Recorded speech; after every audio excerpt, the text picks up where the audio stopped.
de Corintios, donde el apóstol Pablo le dedica un capítulo a la resurrección de los muertos, pero a la resurrección de Jesucristo, porque en la iglesia de los Corintios empezaba a haber una idea donde decían que ya no había resurrección, que después de la muerte ya no pasaba nada con tu alma. De hecho, hay muchas ideologías respecto a la muerte, desde las culturas americanas hacia las culturas occidentales, orientales, con respecto a la muerte.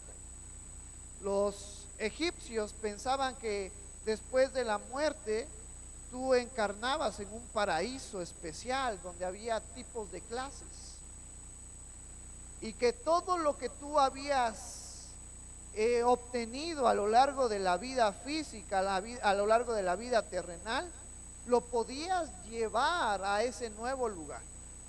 Por eso en la cultura de los egipcios, cuando y en las pirámides que se encuentran en Egipto, cada una de las pirámides era hecha específicamente para un faraón. Hay muchas pirámides que todavía no han sido encontradas, pero las que se han hallado, y cuando se han metido a observarlas, a describirlas, a inspeccionar estas pirámides, se encuentra el faraón momificado, y dentro de ese espacio de féretro del faraón, a lo largo de toda la sala que conlleva el espacio de la pirámide, se encuentran muchísimas cosas de valor que el faraón tenía, desde alhajas, desde anillos, desde zarcillos de oro, de plata, bastones de oro, porque parte de la cultura para los egipcios era eso: después de la muerte tú vas a ir a un lugar y todo lo que has sembrado y cosechado en esta tierra, tú te lo vas a llevar. Y esta creencia era tan fuerte en el imperio Egipto, que dentro de estos féretros no solamente estaban utensilios o herramientas o joyas o alhajas, sino ¿qué crees que había dentro de esos féretros también? Se ha descrito que dentro de esas tumbas también se encontraban las familias de los faraones. El faraón moría y por ende su esposa y sus concubinas y sus hijos formados del faraón a la concubina también se encontraban en estos féretros de los faraones, porque los faraones decían: yo no solamente me quiero llevar mis bienes, sino también a mis hijos. Los únicos que quedaban vivos eran pues los hijos de descendencia directa, y por supuesto el primogénito, que iba a ser el que iba a tomar las riendas del imperio. Otras culturas nos hablan que después de la muerte tú reencarnabas en algún animal. Una de las culturas de aquí, de nuestra región de México, hablaban acerca que después de la muerte tú reencarnabas en un ser espiritual que ibas a guiar a tu familia. Y entonces a los corintios, cuando se les habla de Jesucristo, se les enseña que después de la muerte íbamos a estar en el cielo esperando por un tiempo, y después de ese tiempo íbamos a ser levantados de entre los muertos cuando Jesucristo viniera por su iglesia, y después de ello íbamos a tener una plática con Cristo conocida como el consejo de Jesucristo para los creyentes, el tribunal de Jesús, el tribunal de Cristo. Y dentro de ese tribunal cada uno de los creyentes iba a dar cuentas de lo que había hecho en esta tierra, para galardón, para dones, para premios, para coronas. Y esa es la misma enseñanza que tú y yo practicamos. que tú y yo tenemos y que tú y yo sabemos que va a suceder. Por eso parte de la exhortación es, hermano, échale ganas en las cosas que se nos ha encomendado, que Cristo nos ha dejado, porque cada uno de nosotros va a dar cuentas. Los que tenemos, los que ya son padres van a dar cuentas acerca de la enseñanza que le dieron a sus hijos, de la preparación que les dieron a sus hijos mientras estaban con ellos, del trabajo que se hizo para seguir hablando de Jesús en las comunidades, en la ciudad, entre las personas que nos rodean, del esfuerzo que hacemos por seguir adelante viviendo las enseñanzas de Jesucristo.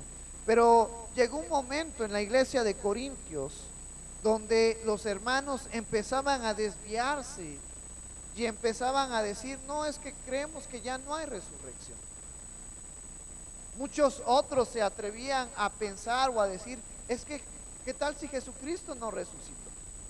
Y entonces el apóstol Pablo les escribe esta carta a los hermanos en Corinto, diciéndoles, hermanos, mantengan su fe firme, recuerden que Jesucristo es real. Por eso la primera parte que tú y yo leemos en este capítulo nos habla acerca de las evidencias de las personas que vieron a Jesús. Y dentro de la literatura, conforme se escribía antes, para poder darle evidencia y que esta fuese una evidencia clara, justificable acerca de estos escritos, se escribía qué persona había visto a Jesús, qué personas se encontraron con Jesús, porque eso le daba validez a los escritos. Y Pablo empieza este versículo, además os declaro, hermanos, el evangelio que os he predicado, el cual también recibisteis, en el cual también perseveráis. Y eso es también para nosotros. El evangelio que se nos ha dado, tú y yo debemos de perseverar en ese conocimiento, en esa información. Jesucristo vino a este mundo, Jesucristo dio su vida por nosotros, Jesucristo resucitó. Jesucristo está ahora a la diestra del Padre, intercediendo por cada uno de nosotros. Y qué mejor persona que esté intercediendo. La palabra intercesión hace referencia a dando aliento, ánimo, dando ánimo a los demás. Y la palabra intercesión hace referencia a ponerme a favor de uno. Jesucristo está a la diestra del Padre, sentado a su derecha, poniéndose a favor de la vida de los creyentes que hoy estamos aquí en esta tierra. Y qué mejor persona, qué mejor intercesor, no San Pedro, no San Pablo, no la Virgen María, no Juan Pablo II, qué mejor intercesor que nuestro Señor Jesucristo. Además que Él es el único que puede interceder por nosotros junto con el Espíritu Santo. Y nos dice este versículo, recibisteis el cual también perseveráis, por el cual asimismo, si retenéis la palabra que os he predicado, sois salvos, si no creísteis en vano. Y esto habla de el evangelio que llegó a nuestras vidas, retenerlo en el sentido de creerlo, de confesarlo, de aplicar lo que dice Romanos, aquel que confiesa que Jesús es su Señor y cree con el corazón que Dios le levantó de entre los muertos, será salvo. Tú y yo creemos, hemos retenido, hemos confesado a Jesús como nuestro Señor y Salvador, por ende tú y yo somos salvos.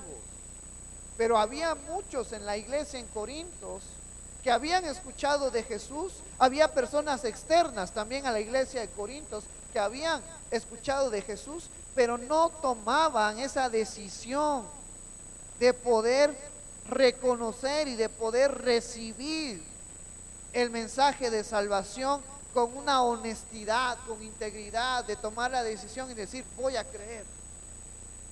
Muchos en la iglesia de Corintios venían a la iglesia, pero no eran creyentes. Eran oidores que no se atrevían a poner su fe y su confianza en Jesús. Y entonces, pasando el tiempo, pasando las circunstancias, a ellos les entraba ese pensamiento de decir, ¿y qué tal si Jesús no es real? ¿Y qué tal si Jesús no resucitó? Pero tú y yo que hemos puesto nuestra confianza, tenemos claro que la vida de Jesús fue real en este mundo. Tenemos esa seguridad de que Jesús vino a morir por nosotros y que Jesús resucitó de entre los muertos. Y es cuando se aplica para nosotros, para el creyente, esta palabra en el versículo 22. Sois salvos, porque tú y yo hemos retenido la palabra que se nos ha predicado, la palabra que se nos ha enseñado. Y esa es nuestra tarea de manera particular hacia los padres y de manera colectiva como iglesia para nuestros niños. Porque nuestros niños en algún momento van a dejar de ser inocentes y van a conocer, a saber qué es lo bueno y qué es lo malo, y en algún momento de sus vidas van a tener que tomar esa decisión, si de creer en Jesús o no creer en Jesús. Y para eso estamos, para eso está la iglesia y para eso están ustedes como papás, para darle fundamentos a sus hijos, para darles evidencias de que Jesús es real en nuestras vidas. Para eso estamos, para con nuestras acciones demostrar a los pequeños, a los que van atrás de nosotros, de que Jesús es real, de que Jesús cambia nuestras vidas, de que sin Cristo antes nosotros éramos un conflicto, éramos problema, éramos personas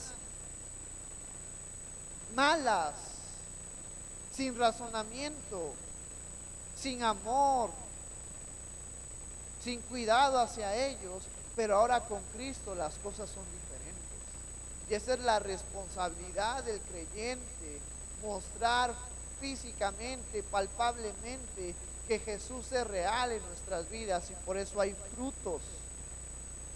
Por eso Jesús le decía a sus discípulos que fuera de Él no podían dar frutos,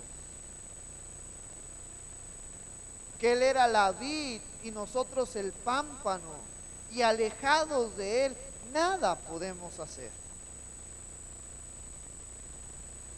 Y entonces dice el apóstol Pablo en este versículo 3, por el cual así, porque primeramente os he enseñado lo que asimismo recibí, que Cristo murió por nuestros pecados conforme a las Escrituras.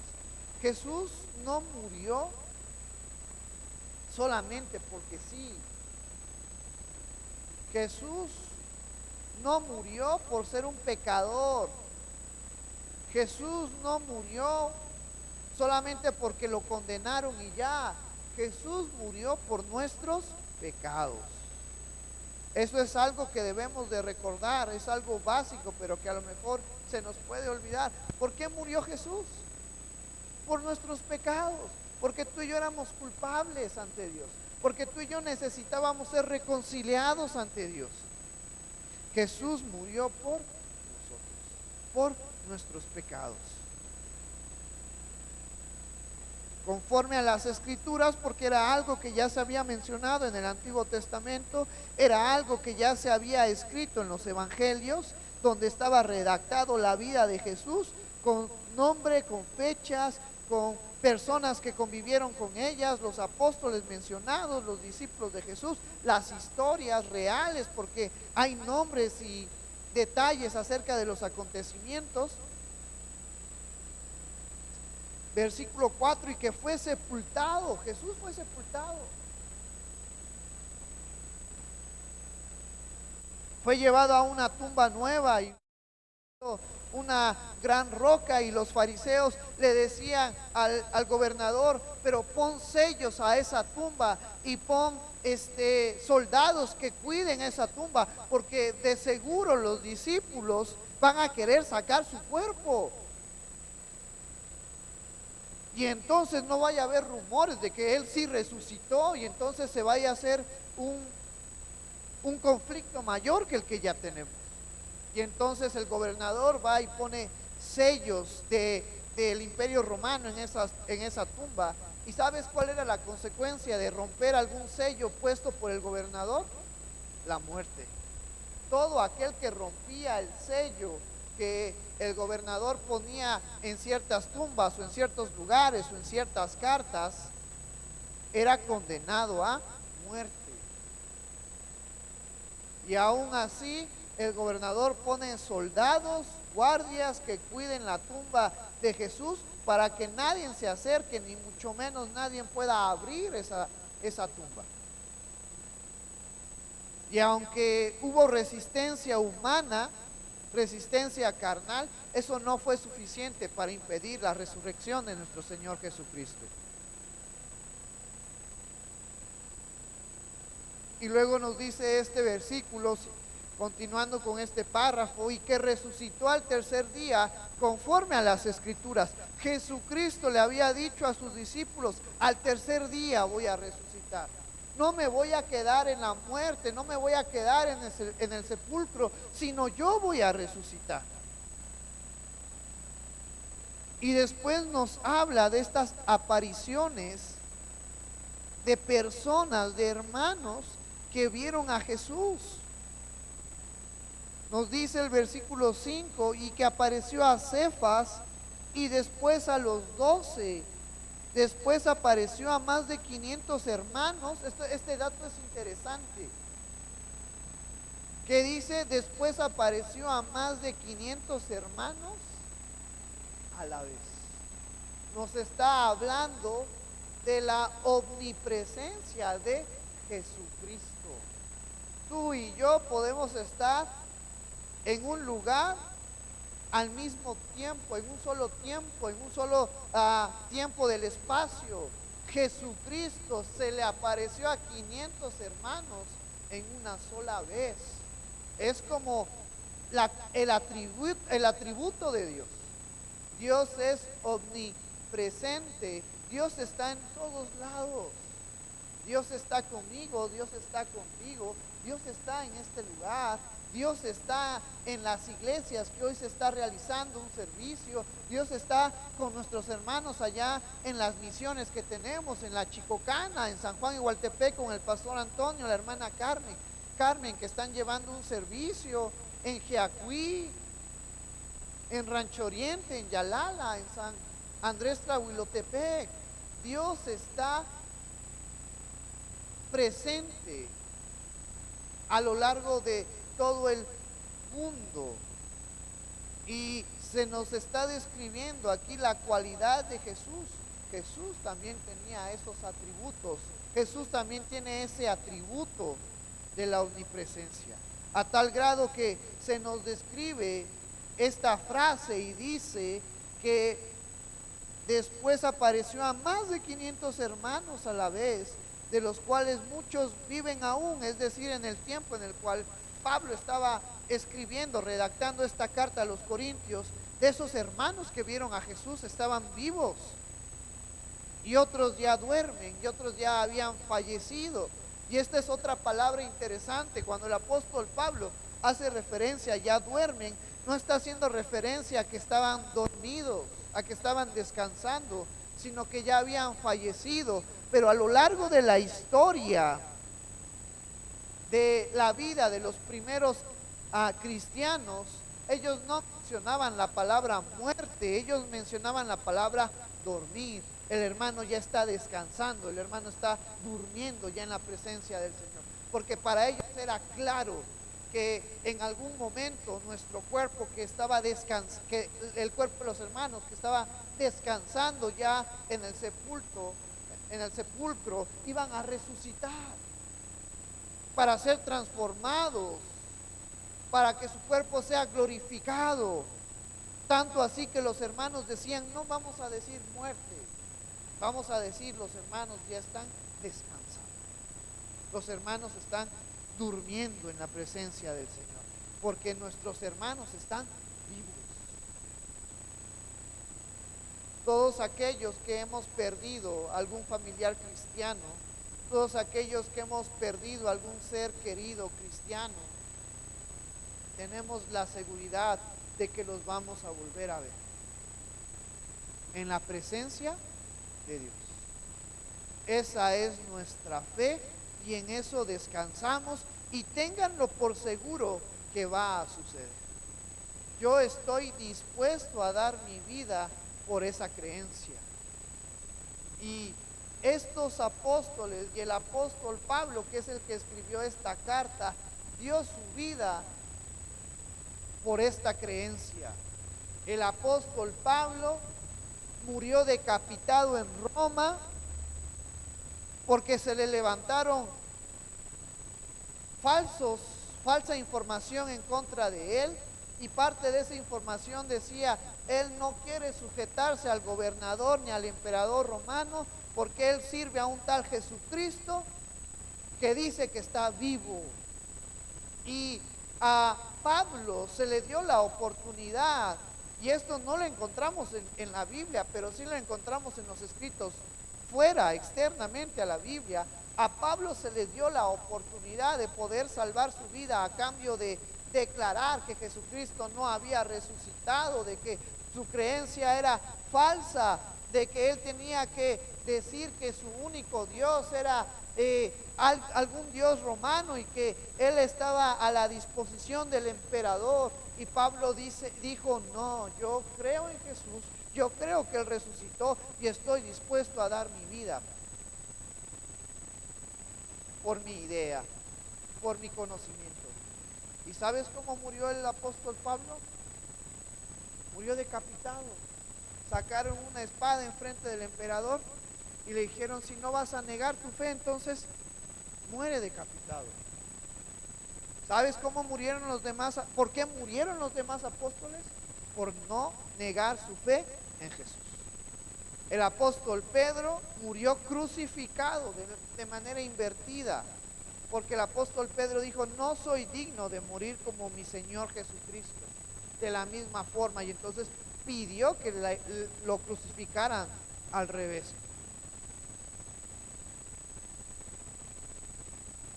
Los demás apóstoles murieron apedreados, murieron crucificados también. El apóstol Juan nos dice relatos externos que se mandó a calentar una olla grande de aceite para que el apóstol Juan fuera muerto de esa manera, sus tejidos fueran quemados en aceite. Y nos dice la historia que cuando el aceite ya estaba hirviendo, y esto es algo bien interesante, ¿sabes aproximadamente a cuántos grados Celsius empieza a hervir el agua? A los 100 grados. Pero el aceite, al ser más espeso, tarda más en hervir. El aceite aproximadamente hierve a los 300 grados. Imagínate ese calor. Si ahorita, ¿cuántos de nosotros podemos decir que ya tenemos calor y estamos a cuántos grados? A 25, 26 grados. ¿Te imaginas ser sumergido en un líquido a 300 grados? El apóstol Juan fue sumergido en ese aceite y no le pasó nada. Y la gente quedó impresionada de por qué no moría a esa temperatura. Y entonces fue que el emperador romano lo exilia a la isla de Patmos para que muriera desolado, alejado. Y en esa isla, en Patmos, es donde escribe el libro de Revelaciones. ¿Por qué no murió en esa caldera con aceite a 300 grados? Porque Dios tenía un plan para su vida. Porque Cristo tenía un plan para su vida. Y ese plan hasta el día de hoy se agradece porque nos ha dejado el libro de Apocalipsis. De todos los libros, de todos los 66 libros que tenemos en las Escrituras, se han cumplido las profecías, o gran parte de las profecías del Antiguo Testamento.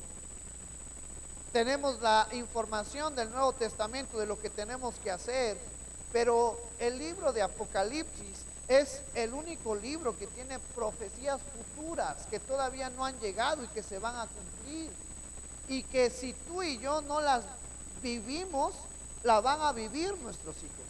Y si nuestros hijos no la viven, la van a vivir los hijos de nuestros hijos. Pero estas profecías que se encuentran en Apocalipsis se van a cumplir. Y parte de esas profecías que se escribieron en Apocalipsis las vamos a vivir cuando Jesucristo venga por nosotros, cuando estemos en las bodas del Cordero, cuando sea el juicio en el gran trono blanco, cuando sea el tribunal de Cristo. Vienen detalladas en este libro de Apocalipsis.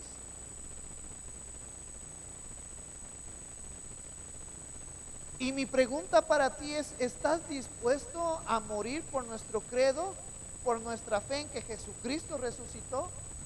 Yo espero que sí, hermano. Que estemos listos, prestos, dispuestos a morir por nuestra fe, que reconocemos que Jesucristo no se quedó en esa tumba, sino que Jesús resucitó.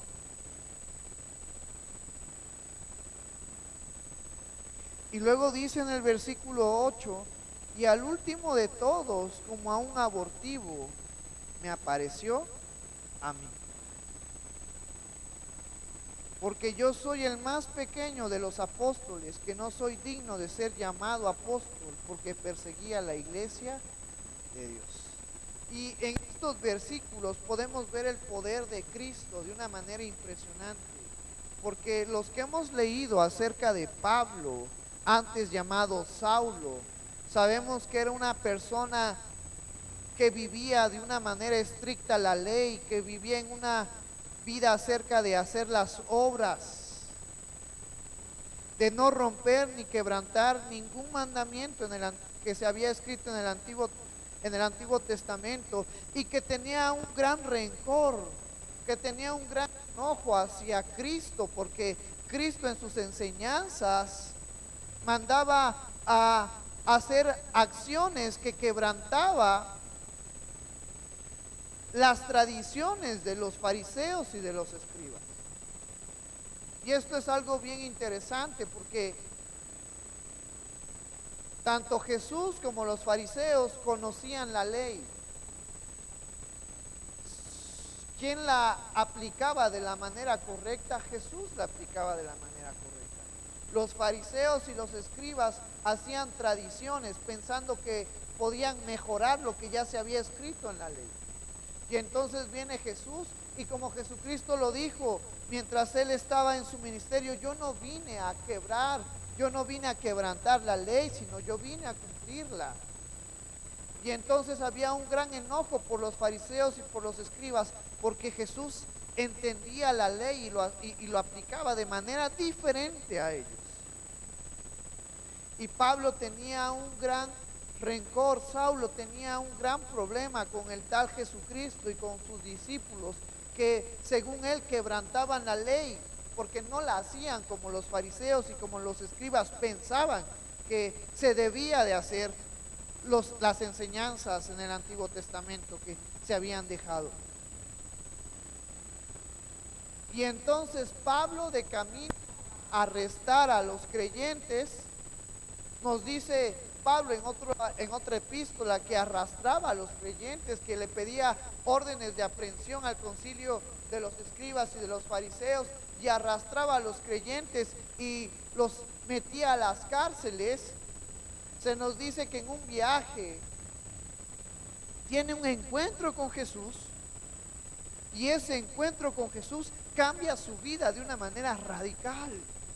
Bastaron unos minutos, bastaron unos instantes para que ese Saulo duro de corazón, necio a entender el conocimiento real de la palabra, de la enseñanza, tiene un cambio en su vida.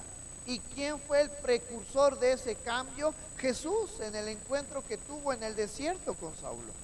Jesús cambia las vidas de las personas. Jesús ha cambiado mi vida. ¿Jesús ha cambiado la tuya? Jesús cambió la vida de Saulo. Y Saulo es uno de los mayores apóstoles que de una manera fuerte eficaz y viva, esparció el evangelio, las buenas nuevas de salvación a los diferentes lugares alrededor de Jerusalén y de Samaria.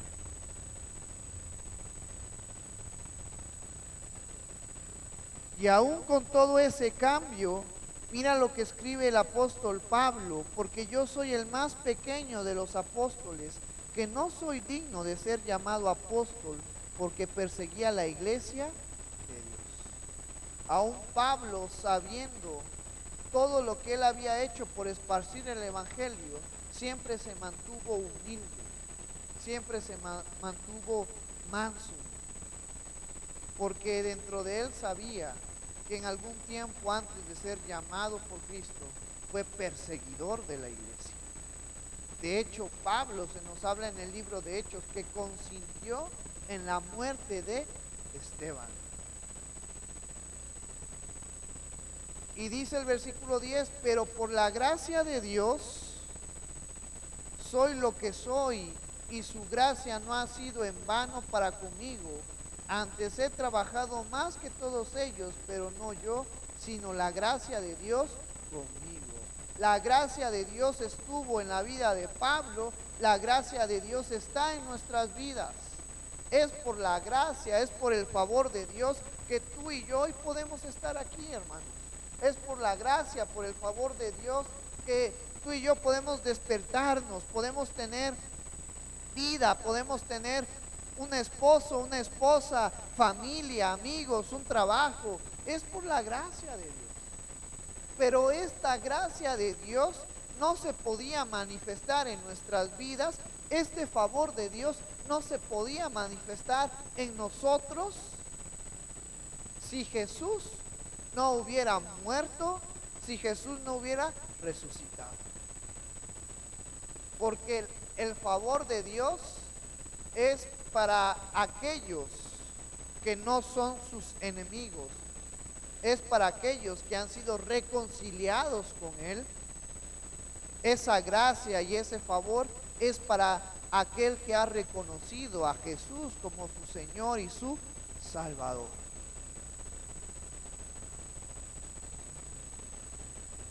Versículo 11 nos dice: porque o sea yo o sean ellos, así predicamos y así habéis creído. Y dice este versículo 12: pero si se predica de Cristo que resucitó de los muertos, ¿cómo dicen algunos entre vosotros que no hay resurrección de muertos? Entonces, el problema específico de algunos miembros de la iglesia en Corintios es que decían: si nosotros morimos ya no hay resurrección, ya no nos vamos a levantar de entre los muertos. Y el apóstol Pablo les dice: pero recuerden que nuestro mensaje, que nuestra enseñanza es: Jesucristo resucitó, Jesucristo murió por nuestros pecados, pero al tercer día resucitó con poder, con autoridad, con gloria. ¿Cómo dicen que no hay resurrección si Jesucristo ha resucitado? Y esa es nuestra fe, porque si Jesús resucitó, entonces nosotros sabemos que vamos a resucitar. Si Jesús está en el cielo, ahora con el Padre, ahora con Dios, nuestra esperanza es que también nosotros vamos a estar con Él, vamos a estar con Dios. Por eso dice este versículo 14, y voy a volver a leer el versículo 13: porque si no hay resurrección de muertos, tampoco Cristo resucitó. Y si Cristo no resucitó, vana entonces nuestra predicación, vana es también vuestra fe. Fíjate, estos dos versículos deben de alentarnos a reconocer y a tomar fuerzas y a entender y a creer y a confiar con nuestro corazón que Jesucristo sí resucitó. Te voy a invitar a que nos pongamos de pie. Vamos a dar lectura una vez más a estos versículos 13 y 14, porque son parte esencial de nuestra fe, son parte esencial de nuestro conocimiento. Dice estos versículos de manera unida: porque si no hay resurrección de muertos, tampoco Cristo resucitó. Y si Cristo no resucitó, vana entonces nuestra predicación, vana es también vuestra fe. Puedes tomar tu lugar en esta tarde. Hoy en día la sociedad nos pide evidencias palpables de la resurrección de Jesús. Hoy en día se han levantado historiadores enfocados en decir que Jesucristo no vino a este mundo, que Jesucristo no resucitó, que Jesucristo no trajo un cambio en la vida de la humanidad. Y tú y yo sabemos quién está obrando a través de estas personas para que las gentes empiecen a dudar de la existencia, de la veracidad de las escrituras. Pero tú y yo tenemos que tener esa fe, ese ánimo para seguir creyendo y reconociendo que Jesucristo es real en nuestras vidas, que Jesucristo resucitó, que nuestra fe es real, que nuestra fe es viva, que lo que predicamos es fiable, es verdadero y que no va a cambiar. Y esa es nuestra fe. Y hoy en día esa es una de las luchas con la sociedad juvenil, con los que son más jóvenes. Y para poder acercarnos a ellos y para poder defender nuestra fe, tenemos que creer firmemente que Jesús es real, que Jesucristo resucitó. Por eso estos versículos donde el apóstol Pablo les está dando a entender a los corintios la importancia de reconocer, de entender que Jesucristo es real, porque si Jesús no resucitó, entonces todo lo que predicamos es falso, porque si Jesús no resucitó, nuestra fe es falsa, no tiene sentido, no nos va a llevar a nada, porque si Jesús no resucitó, entonces tú y yo no vamos a resucitar, porque si Jesús no resucitó, entonces no hemos sido reconciliados con Dios, porque si Jesús no resucitó, entonces nuestras vidas están todavía enemistadas con Dios. Y es ahí donde el mayor enemigo de mi vida es mi concupiscencia que hay en mí, es los pensamientos que se puedan generar en mí diciéndome, ¿realmente crees en la resurrección de Jesucristo? Pero nuestra fe y nuestra confianza está firme. ¿Y cuántos podemos decir amén a que Jesucristo resucitó? Amén. Jesucristo resucitó, nuestra fe es verdadera, podemos descansar tranquilos, sabiendo que después de esta vida, que es natural el dejarla, el desprendernos de ella, que tú y yo somos humanos, que nuestro cuerpo va en desgaste, que nuestras células se van acabando con el paso de los años.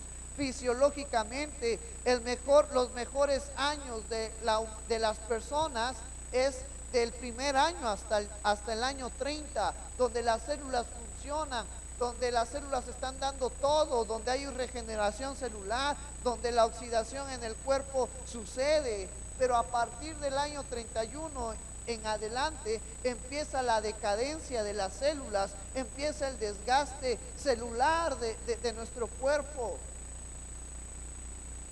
Y no es para que te desanimes,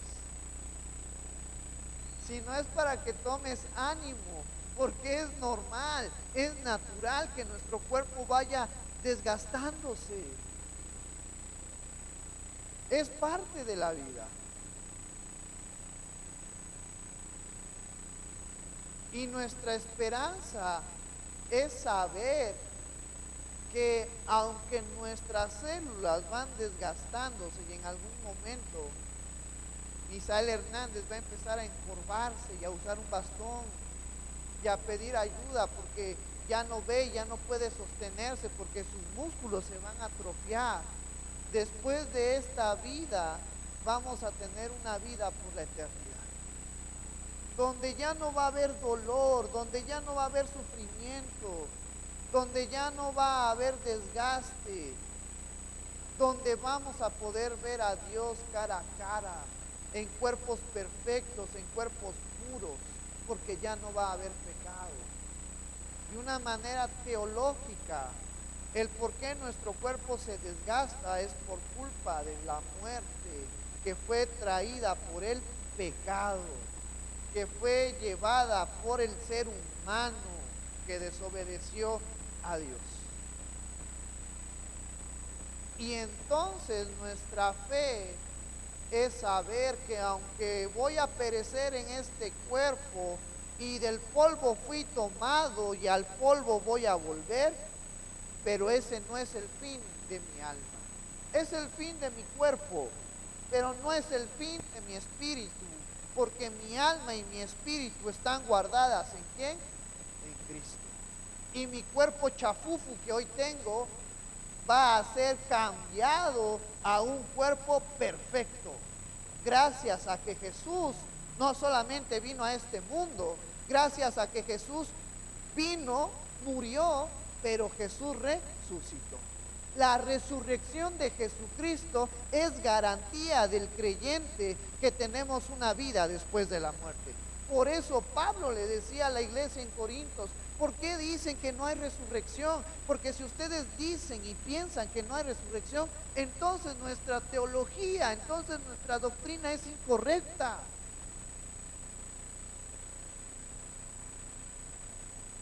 Y dice el versículo 15, y somos hallados falsos testigos de Dios, porque hemos testificado de Dios que Él resucitó a Cristo, al cual no resucitó, si en verdad los muertos no resucitan. Porque si los muertos no resucitan, tampoco Cristo resucitó. Y si Cristo no resucitó, vuestra fe es vana, aún estáis en vuestros pecados. Entonces también los que durmieron en Cristo perecieron. Y este es un recordatorio para tomar ánimo. Nuestra fe es verdadera, nuestra fe es real.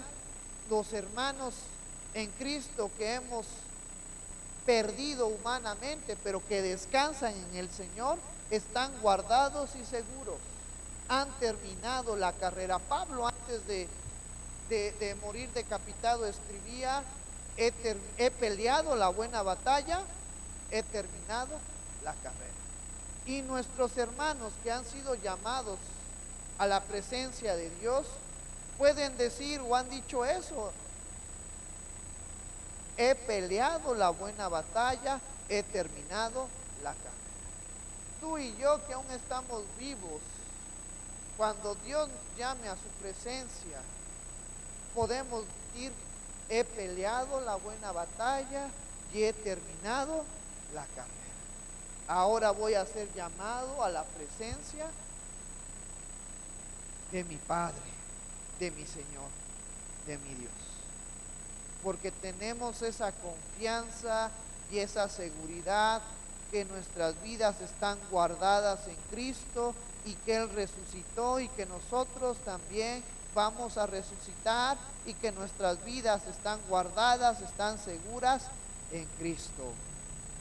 Y te voy a invitar a que te pongas de pie y vamos ya a terminar este servicio leyendo del versículo 20.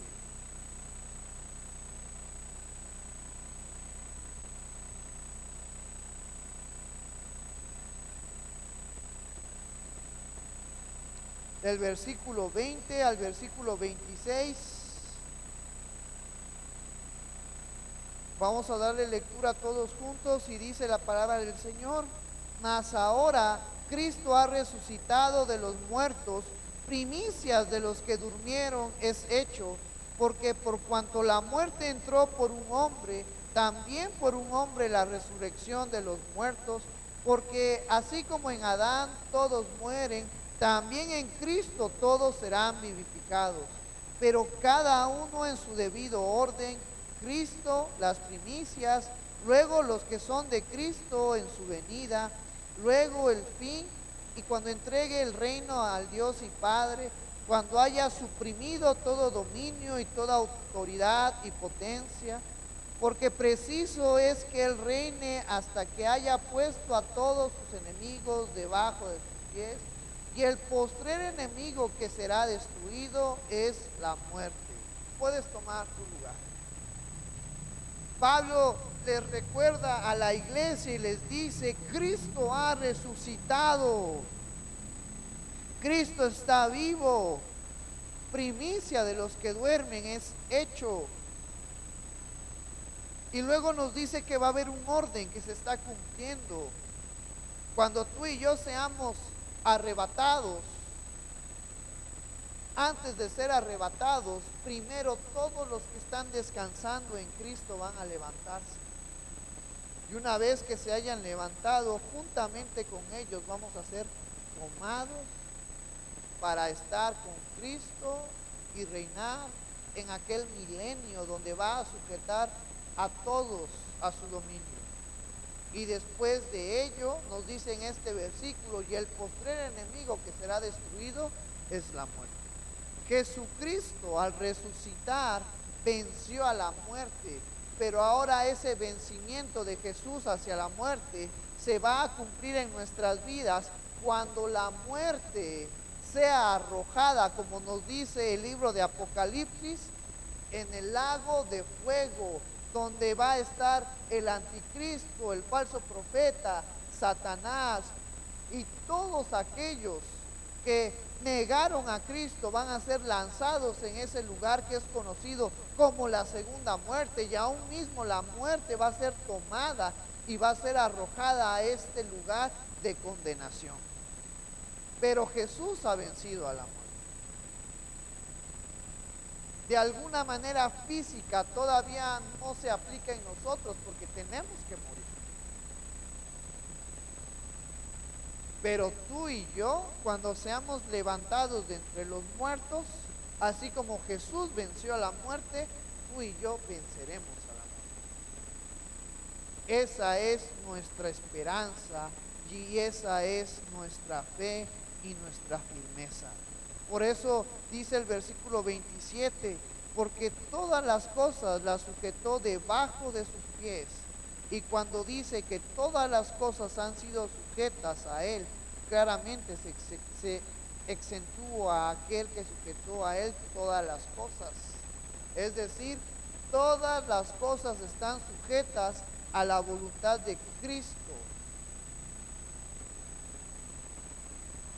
Todas las personas, toda la humanidad, todos los seres creados están sujetos a la voluntad de Cristo, exceptuando al Creador. Y dentro del Creador tenemos a esta Trinidad: Dios Padre, Dios Hijo, Dios Espíritu Santo. Pero debajo de ellos todos estamos sujetos a su voluntad. Aún la misma muerte, que es algo que tú y yo no podemos controlar.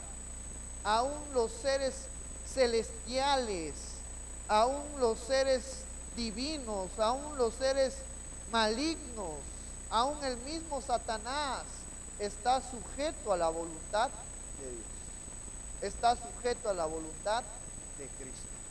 Entonces, este es un recordatorio, esta es una enseñanza de que Jesucristo está vivo. Hoy que se está celebrando a nivel mundial la resurrección de Jesucristo, tomemos ánimo y recordemos: Jesús está vivo. Nuestra fe es viva y hacia donde vamos, sabemos que vamos a acabar y que vamos a llegar y que es real, porque nuestra creencia, nuestra fe en Jesucristo es real. No nos desanimemos ante las ideas, ante las ideologías de que Jesús no es real, de que Jesús no tiene el suficiente poder, de que necesitamos hacer obras para que se complemente el sacrificio de Jesús. Lo único que necesitamos para ser salvos, lo único que necesitamos para recibir la gracia de Dios en nuestras vidas es reconocer y creer en Jesús. Y parte de creer y de reconocer en Jesús es creer que Jesús vino, que Jesús murió y que Jesús fue levantado de entre los muertos para gloria y honra de nuestro Dios Padre. Por eso Romanos nos dice: aquel que confiese con sus labios que Jesús es su Señor Y la segunda acción, y cree con el corazón que Dios le levantó de entre los muertos, será salvo. Y en esta hermosa tarde quiero terminar contigo solamente leyendo el acontecimiento glorioso de la resurrección de nuestro Señor Jesucristo. Y quiero que vayas conmigo al libro de Mateo, capítulo 28, y te voy a invitar a que nos pongamos de pie.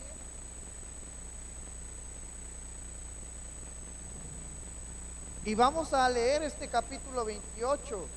Son 20 versículos, pero nos hablan del acontecimiento glorioso de la resurrección de nuestro Señor Jesucristo. Y tomemos ánimo y creamos que esto sucedió porque ha sucedido, porque es real. Vamos a darle lectura de manera unida, vamos a ir despacio, respetando las comas, los puntos, para que podamos darle la importancia, la reverencia que estos escritos nos hablan, porque este es un acontecimiento real. Mateo capítulo 28, todo el capítulo del versículo 1 al versículo 20, dice la palabra del Señor: pasando el día de reposo, al amanecer del primer día de la semana, vinieron María Magdalena y la otra María a ver el sepulcro. Y hubo un gran terremoto, porque un ángel del Señor descendió del cielo y llegando removió la piedra y se sentó sobre ella. Su aspecto era como un relámpago y su vestido blanco como la nieve. Y de miedo de él los guardas temblaron y se quedaron como muertos. Mas el ángel respondiendo dijo a las mujeres: no temáis vosotras, porque yo sé que buscáis a Jesús, el que fue crucificado. No está aquí, pues ha resucitado, como dijo.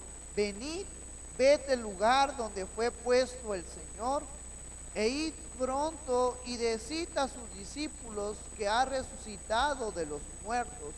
Y he aquí va delante de vosotros a Galilea, allí le veréis. He aquí os lo he dicho. Entonces ellas, saliendo del sepulcro con temor y gran gozo, fueron corriendo a dar las nuevas a sus discípulos. Mientras iban a dar las nuevas a los discípulos, he aquí Jesús les salió al encuentro diciendo: salve. Y ellas, acercándose, abrazaron sus pies y le adoraron. Entonces Jesús les dijo: no temáis, id, dad las nuevas a mis hermanos, para que vayan a Galilea y allí me verán. Mientras ellas iban, he aquí uno de los guardias fueron a la ciudad y dieron aviso a los principales sacerdotes de todas las cosas que habían acontecido. Y reunidos con los ancianos y habiendo consejo, dieron mucho dinero a los soldados, diciendo: decid vosotros, sus discípulos vinieron de noche y lo hurtaron, y estando nosotros dormidos. Y si esto lo oyere el gobernador, nosotros le persuadiremos y os pondremos a salvo. Y ellos, tomando el dinero, hicieron como se les había instruido. Este dicho se ha divulgado entre los judíos hasta el día de hoy. Pero los 11 discípulos se fueron a Galilea, al monte donde Jesús les había ordenado, y cuando le vieron, le adoraron, pero algunos dudaban. Y Jesús se acercó y les habló diciendo: toda potestad me es dada en el cielo y en la tierra. Por tanto, id y haced discípulos a todas las naciones, bautizándolos en el nombre del Padre y del Hijo y del Espíritu Santo, enseñándoles que guarden todas las cosas que os he mandado. Y he aquí, yo estoy con vosotros todos los días hasta el fin del mundo. Amén.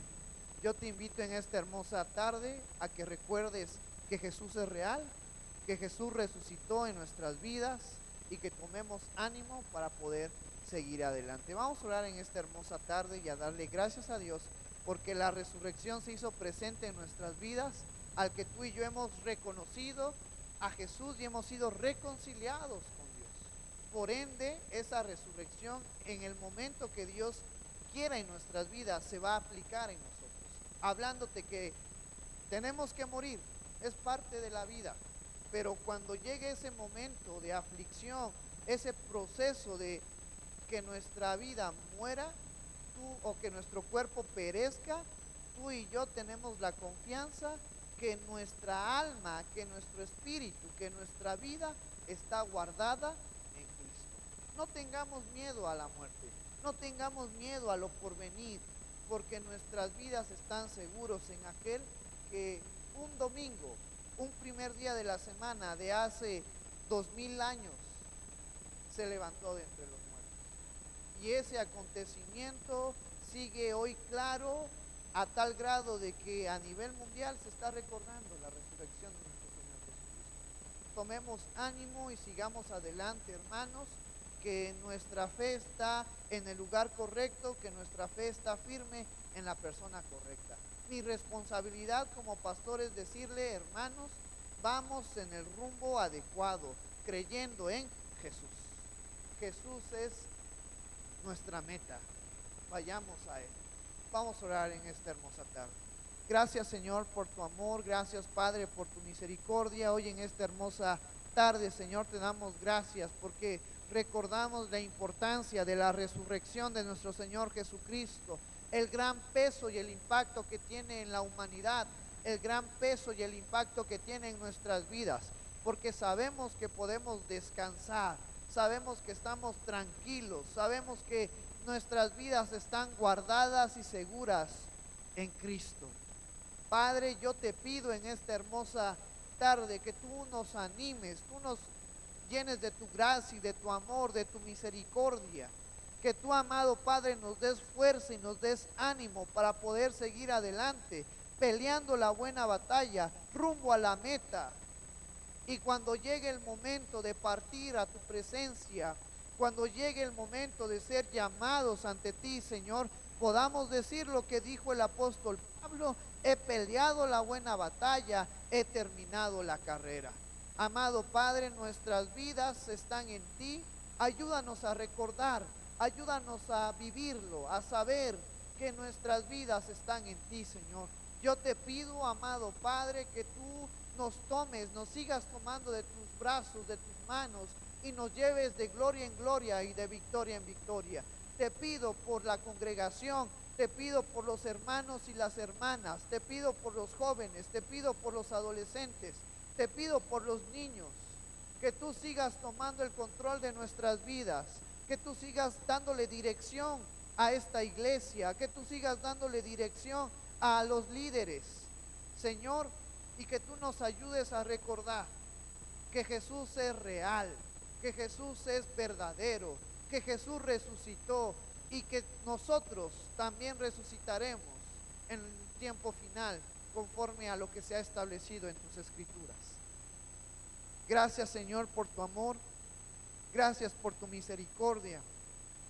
Y en esta hermosa tarde te pido por cada uno de mis hermanos que hoy está presente, por cada uno de mis hermanos que nos está viendo y escuchando en línea, que tú hagas la obra redentora en nuestras vidas, Señor. Tomamos tu palabra cuando dices que aquel que inició la obra en nosotros la perfeccionará hasta el fin de los tiempos. Gracias, Señor, por tu amor y gracias por tu misericordia. Recibe toda la gloria y toda la honra en el nombre maravilloso de tu Hijo Jesús, que es sobre todo nombre.